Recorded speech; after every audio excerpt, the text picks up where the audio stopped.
Ako, meron akong allergy, napakatagal na. Minsan gumagamit tayo ng loratadine, mga diphenhydramine, cetirizine, bilastine, ano pa dapat nating alamin.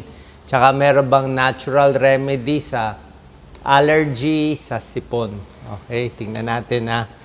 So, itong mga pang-allergy natin, okay naman, pero merong mga ibang pang-allergy na gamot, meron ding side effect. Aalamin natin mamaya. So, pag meron tayong allergy, ang daming tao may allergy.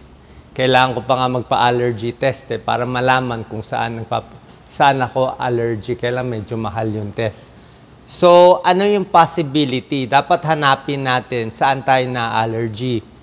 Merong iba na allergy sa dumi, sa dust, sa mga pets, marami sa mga halaman, sa pollen, lumalabas yan sa mga bulaklak.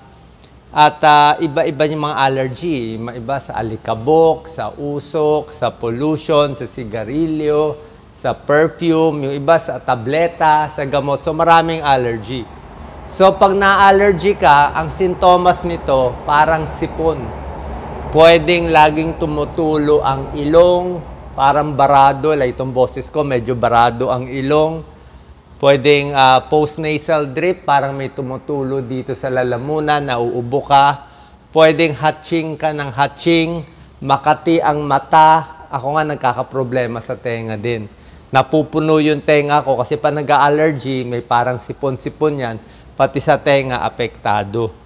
Madalas punas ka ng punas sa ilong. So, magagawa natin, dapat maliligo araw-araw. Siyempre, nandyan yan. Pag mas madumi ang katawan, dapat malinis na malinis. Yung mga bintana, pintuan, sarado, bahay natin dapat malinis. Pwedeng salt water gargle, mga hot water, mga tsaa, may tulong. Pag may pets, siyempre, ang pets hindi naman malinis. Lalo na may mga pet na may breed ng aso na mabalahibo. Yun ang problema. Nalalagas. So, kung gusto niyo mag-alaga, pili kayo hindi masyadong mabalahibo. Tsaka, iba natutulog kasama pa yung pet. So, baka doon kayo allergy. Pwede maglagay ng filter, yung mga ginagamit dati sa COVID, yung mga HEPA filter.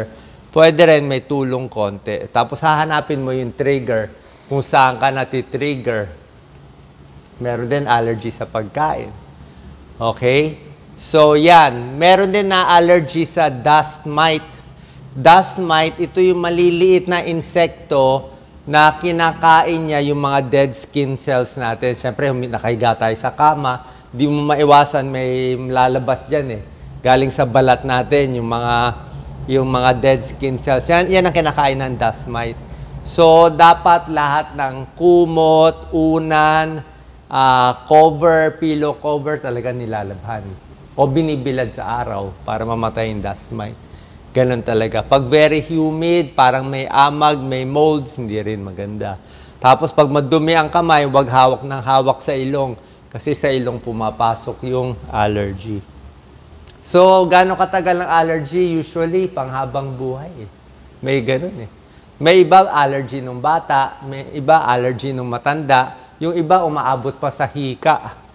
Kaya may adult onset hika. Ayan, pag sa pollen, Yan, dust mite. Ito sinasabi ko, sa hayop, sa dust mite, sa halaman, nagbabasa ang mata, sinisipon, itchy throat. Pero hanggang ganyan lang ang sintomas. Okay?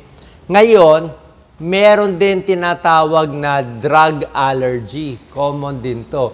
Drug allergy, yung uminom ka ng antibiotic, penicillin, amoxicillin. Pag inom na allergy, aspirin, pain reliever, yan mga ibang gamot. So, nakikita nyo, ayan pag yung nakainom ng tableta na allergic ka o sa pagkain, may kinain kang manok, hipon, depende nga sa tao Pag na-allergy, ganito nangyayari nagsasara ang mata. Nakakita na kayo ng ganon. Maga ang lips, nagra-rashes, naga-hives, talagang lalabas. Tapos, ang malala dito, yung iba, hindi makahinga. Hindi makahinga. Emergency. May namamatay dito. So, ang ibig sabihin, Pag drug allergy, ibig sabihin, meron ka na inom na tableta, meron ka nakain na pagkain, tapos malala ang sintomas. Pero kung yung allergy mo yung pang habang buhay, ilang taon na may allergy, pasipon-sipon lang yan. Hanggang ganyan lang yan. Sipon, barado ilong, barado tenga, yan lang ang nararamdaman mo. Pero yung ganitong malala na hindi makahinga, drug allergy o food allergy yan. Okay, dinadala to sa ospital. So, kung ano man yung problema mo, allergy, drug allergy, meron tayong gamot na antihistamine. Okay, nabibili nyo to over the counter. Merong mga luma na antihistamine, merong mga bago, second generation, third generation. Usually, mas maganda itong mga bago. Okay, itong mga luma, pwede rin, kaya lang mas may side effect. Ang luma, itong diphenhydramine, Benadryl, yan ang pinakaluma. Effective naman, kaya lang may side effect. Medyo nakakaantok, hindi ka pwede mag-drive. Baka makatulog ka, groggy ka. Merong mga bagong second generation, loratadine, common yan, cetirizine, meron pang levocetirizine, merong bilastine, ito nire-reseta sa akin ng doktor ko, mga mabago-bago. Ito mas bago, mas wala siyang side effect. Hindi ka aantukin. Pero, ang point is, iinumin mo ba ito ng 1 buwan, 2 buwan? Yun ang problema. Siyempre, yung allergy kasi, pang matagalan several years. So, ako, nakainom ako mga 1 month. Pero after 1 month, tinigil ko na rin. Kasi, hindi naman pwede pang habang buhay nakainom din, di ba? So, yun din naman ang problema. Hindi siya pang long term.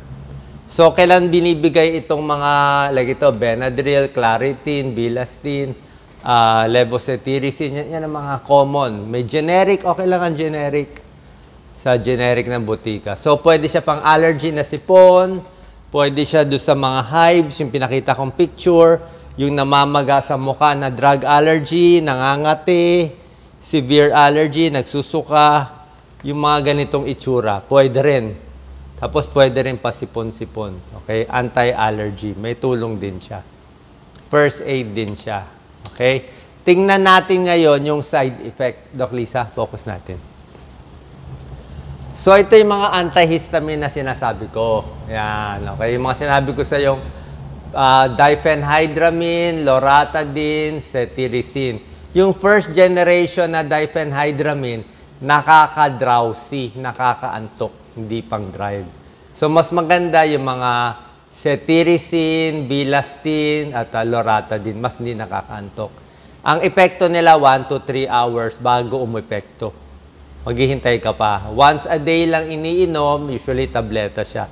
Pero may possible side effect pa rin. Nagda-dry mouth, constipated, blurred vision, may konti pa rin drowsy, pero mas marami sa first generation. Pero, hindi siya pang long term. Ibig sabihin, hindi mo rin maiinom na panghabang buhay. Kaya naka-X din itong mga tatlo. So, kung antihistamine ka man, short term mo lang magagamit. Talagang hahanapin mo kung saan ka-allergy. Yung iba may nasal steroids, naresetahan ako pero di ko ganong ginagamit eh. Yan o.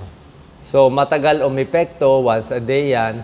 Minsan masakit sa ilong, minsan dumudugo yung ilong. Tsaka may ibang lasa. Tsaka hindi rin pang matagalan. Tapos, ito pa rin isang topic ko, sa sipon. Marami sa atin mahilig uminom ng gamot sa sipon. Kung ano ng gamot sa sipon, may tableta. Pero itong mga tableta, short-term use lang. Mamaya pag-uusapan natin itong gamot sa sipon. Ingat tayo, bawal siya sa high blood, bawal sa diabetes, bawal mabilis ang heart rate. May konting risk pa rin to ng high blood and stroke. Kaya, hindi ko gaano pinapayo itong gamot sa sipon.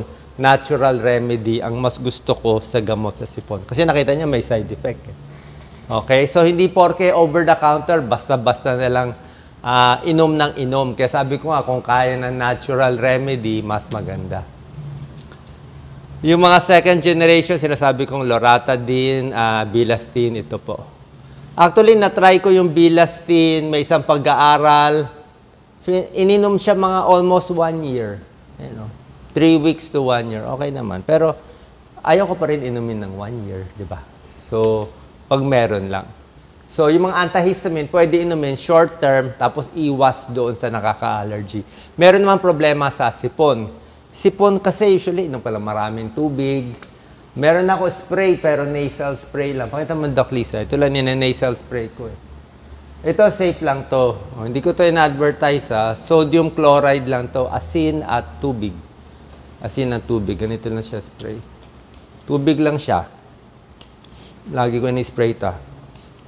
Ano, masarap siya. Tubig lang. Pero, anti-sipon na rin siya. Anti-decongestant. Ginagamit ko to, tubig at asin lang to. Pero, pag dry kasi yung mouth mo, ibig sabihin dry din yung ilong. Pag dry yung ilong, madalas mag-nosebleed. Tsaka pag ginamit mo, medyo luluwag konti. So, mas gusto ko yung ganyan lang. Kasi yung gamot nga sa sipon, ingat tayo, bawal sa high blood, bawal sakit sa puso, bawal sa risk for stroke. Kasi itong para sa sipon, decongestant, pinapasikip niya yung mga artery eh. Pinapasikip niya. So, paano kung sumikip yung dibdib mo, di ba? Kasi pinapasikip niya para hindi nga mas tumulo ang sipon. So, merong mga pseudoephedrine, phenylpropanolamine, may small risk for stroke eh. So, pwede ka ma-high blood yan. Tataas blood pressure, tataas heart rate, di makatulog, kakabog. So, may danger din yan. Nervousness, insomnia, palpitation, side effect ng gamot sa sipon. Kaya hindi ako minom ng gamot sa sipon. Pangbata, siguro pwede. Pero pag yung medyo matanda na, 40, 50, 60, marami ng sakit, mahina na puso, ayaw natin, mag-irregular heartbeat pa tayo, mahirap na.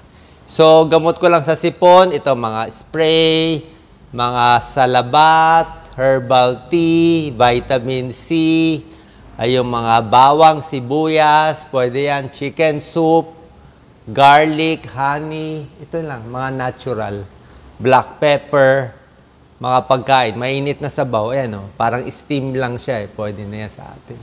Hot water na lang, maraming liquids para lumabnaw ang sipon. Yung tulo ng sipon, ito nasal spray, tulad na sinabi ko, iwas sigarilyo.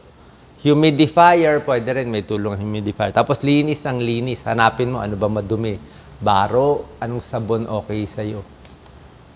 Meron din mga pagkaing iiwasan. Ito, hindi naman natin sure, kailangan natin magpa-allergy test. Pero commonly, yung iba, baka sa fast food, yung masyadong matatamis, pizza, mga salami, mga chips, ang daming ingredient yan, junk food. Diba? Baka dito kayo nag-allergy. Pwede rin. May mga pagkaing magaganda para iwas sa allergy. Doc Lisa, pwede ba natin focus? Itong mga omega-3 fatty acids na isda. Pwede yan. Diba? Pinya, pwede. Strawberry, pwede. Probiotic, mani. Sibuyas, strawberry, broccoli, isda, calcium-rich, gulay, mushroom, carotenoids o carrots, grapes, lahat yan maganda po yan. Anti-allergy. Mga probiotics, mga omega-3, mga isda, apple cider vinegar, anti-inflammatory foods, vitamin C, lahat to maganda kung may allergy, pampalakas ng katawan. Okay, and lastly, tulad nga sinabi ko, okay naman inumin itong mga gamot, pero hindi rin pang matagalan. Tsaka ingat pa rin, sa mga anti-allergy, yung tingnan nyo lang, baka ma-drowsy kayo, maantok kayo, yun lang ang magiging problema dyan. Okay? Pwede rin mag-steam, pero siguro hot water na lang, baka mapaso pa kayo sa steam. Sana po nakatulong tong video para sa problema nyo sa allergy. Siyempre, kung malala ito, pa-check tayo sa ENT doctor. Tapos, kung meron kayo nararamdaman parang hika, ay ibang usapan na yun. Pero pag hirap ng huminga, may huni na, pupunta tayo sa emergency room kasi medyo hindi na magandang senyales yun. Ingat po palagi. God bless.